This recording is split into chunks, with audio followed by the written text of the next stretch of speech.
All right, everybody, we're back. Saturday. We're going to go with a Modern Horizons 2 draft box. I honestly think these might be better value than the set boxes. You can't get the borderless foil. Well, actually, I believe you can. They're just insanely hard to pull borderless foil mythics out of here. But I did get one Imperial Recruiter. I've opened several cases of draft. And it's pretty obvious the borderless foil pull rates are higher in the set boxes. So I can't say you can't get them out of here. They're just way harder. But you get... you don't get the set cards, obviously, the list slot. You also don't get the art cards. But you get more booster packs. You get way more of the good bridge lands. Like every single pack will have a bridge land. And then from there on, you get about the same amount of rares and mythics, just not the full showcase ones. So I don't know. They cost less. You get like they're like $20 less for the draft boxes. And overall, a lot of the best boxes I've had have been draft boxes, not set boxes, where you get like a crazy amount of fetch lands. Oh, we have a borderless. Oh my gosh, it's green. Please be an endurance. We have a borderless green card. Tatania, Protector of Argoth. Not in a... Oh, and a Grief. I mean, like, look at these draft packs. This easily could have been Endurance and a Grief. Just two mythics right there. Great, great pack. I'm actually going to start keeping some treasure tokens to throw them in orders when people buy cards like Ragavan or anything that need treasure tokens. Normally, I just throw them in the bulk and put them in the bulk auctions we do, but start giving them away with orders. That seems fitting. But like, look at that pack. 2 rares in this pack. I don't know, man. We'll see here. We'll see. The one box that I got that had 9 fetch lands was a draft box. It had 9 fetch lands, and it had 4 of them were retro. It was like the craziest god box ever. Here's a retro mythic Torok Dread Cantor, great card. That's like a I'm not sure how much it is in the retro version, but it's a good card. So yeah, I don't know. We're gonna do draft today. I might have to. I mean, I definitely am still chasing the Ragavan out of the set boxes. Oh, there's an Endurance. These are just loaded. Crazy. Endurance is $50. The Grief is moving up, so it's closer to $20. So we're already at least 70 in just those 2 cards. Probably closer to 90 with the other ones. A nice Dam. That card is good. Put that there. So I think I would keep selling out of this card. It's a card that I think will start ticking up in price, the Dams. Vindicate is a nice little rare. And a Marsh Flats. Jeez. Fetch number 1 out of the box. Let's keep the squirrels. Sheesh. These draft boxes have been insane. Come on. Goldmire Bridge. See, every pack has at least one bridge land, and you really can't undervalue all of these commons and uncommons if you're a store and you, or just someone who's nice. 2 showcase, whatever you want to call them, frame rares. Neither of them are good. One's a foil. Not bad. But if you're someone who wants to open boxes and see, this is my belief. This is how I play MTG and how I started collecting and everything. I wanted to enjoy the products, but also not lose a bunch of money or be sunk. Oh my gosh, another fetch, Arid Mesa. Wow, crazy good. I didn't want to sink a bunch of money into a game where I'm not getting anything, you know, where my cards go down in value, and it's just like once you buy the products, your money's gone. So I'm a big believer in spending what you want on your cards, right? You spend money on cards that you want. And with something like this, what I'm doing, I sell all the cards that I don't want or don't need, and other people will want them. I just don't want them or need them. And I sell enough to get all of my money back, right? So I'm in the hobby. I have a great collection, and I've gotten all the money that I've invested into it back out. That's just how I like to do it, because I don't want to feel like, you know, when cards go down in value, and it's always fluctuating. Prices of cards are always going up. They're always going down. And so when there's a bad time in the market and everything goes down in price, I just don't want to feel bad. You know, I don't want it to feel like, oh man, I've sunk so much money into this game. Dothy Voidwalker, great card. Timeless Dragon token, this will sell too.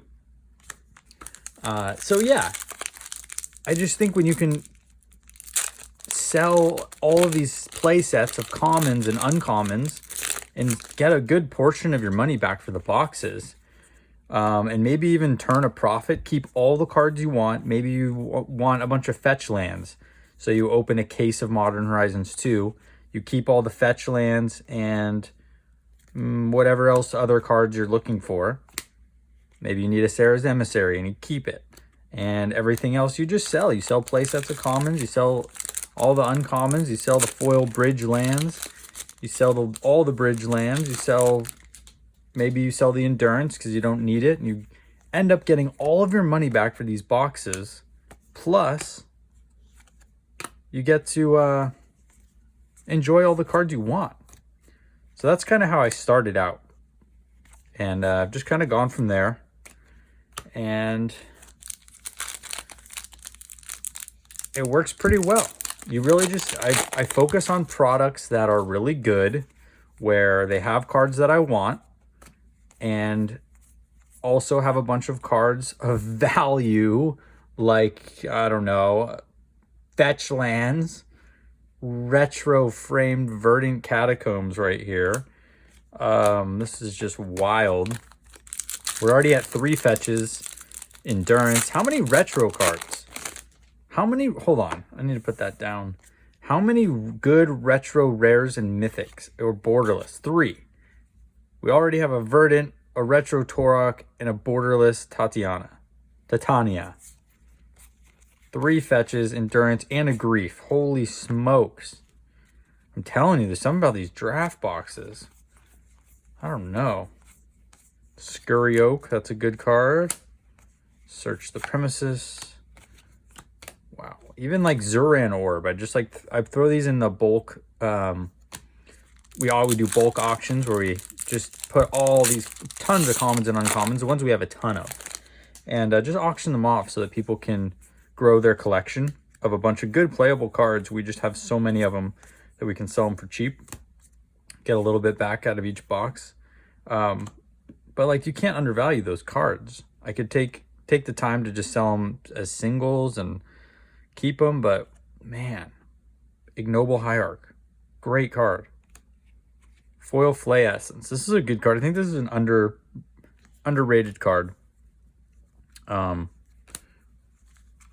Those sell frequently, so maybe they're not super underrated because people buy them because they know they're good. But moving on. The bridge. I'm just gonna enjoy the last few packs of this box.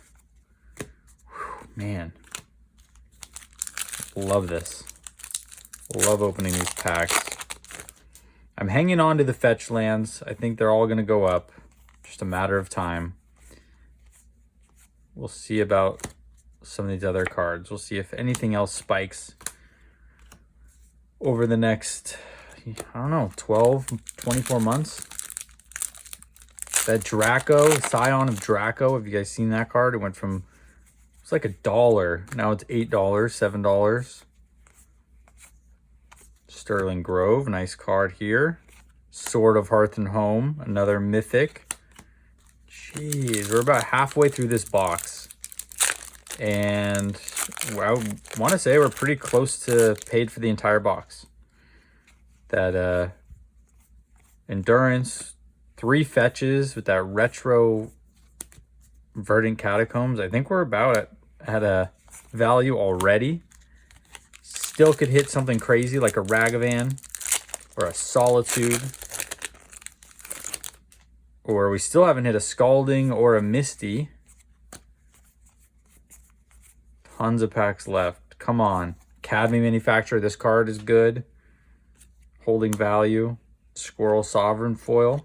Hang on to that one. I think all these squirrel cards, they're always going to have their time in the limelight.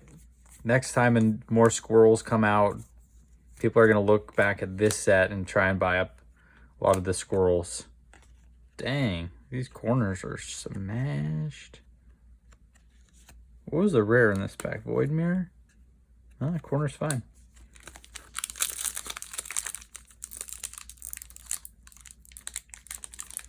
All right.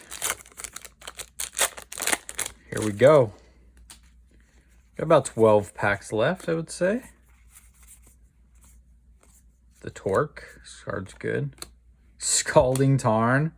Oh my gosh. We are a misty rainforest away from hitting all 5 fetches. Can we do it? Can we hit all 5 fetches? I'm just gonna lay out these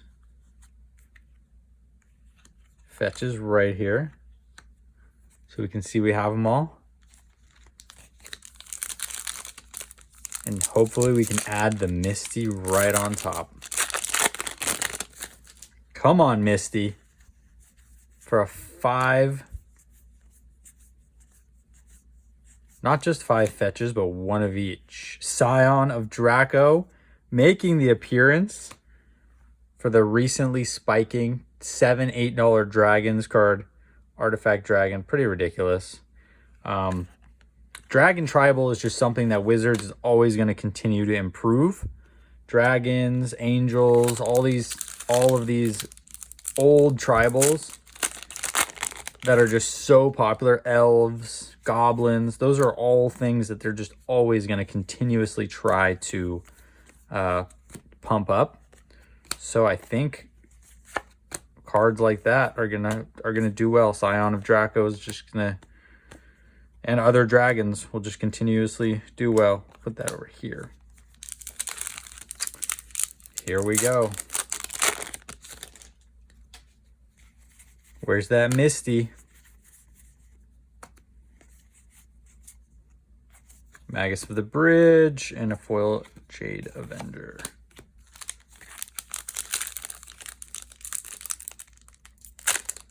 A Misty, a Solitude, a Fury. Actually sold out of Fury. Somebody bought all the Furies the other day as the price was spiking. So they got a good price.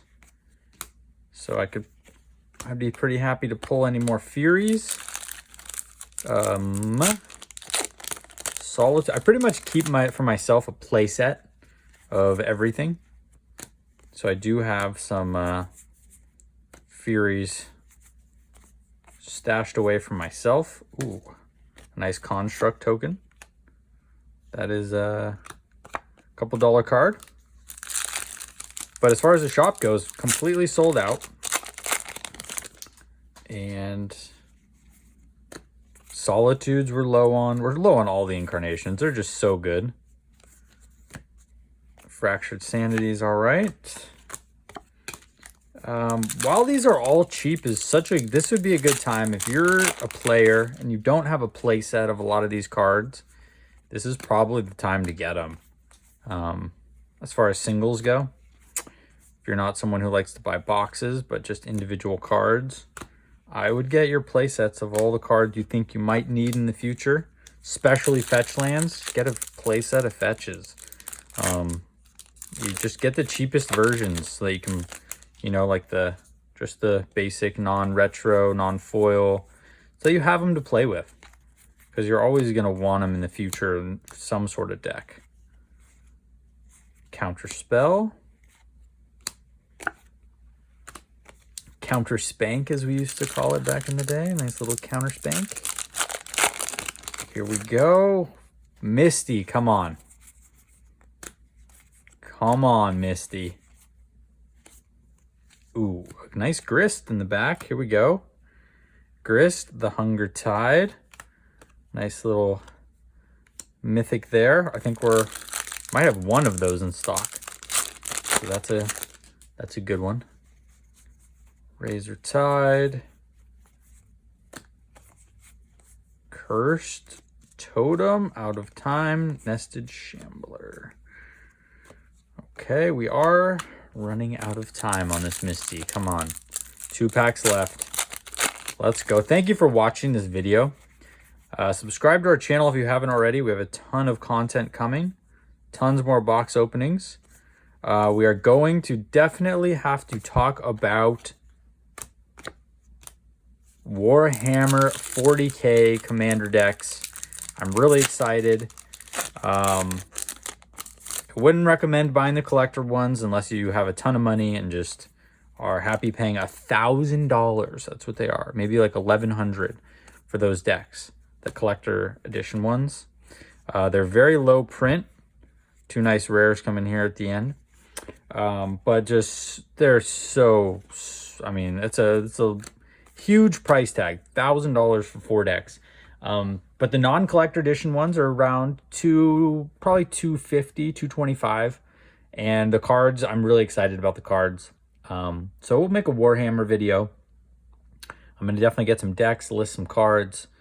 That comes out in October. But thanks for watching this video. We'll catch you on the next one. Hope everyone's having a great weekend. And if you haven't already, subscribe so you don't miss anything. Thanks.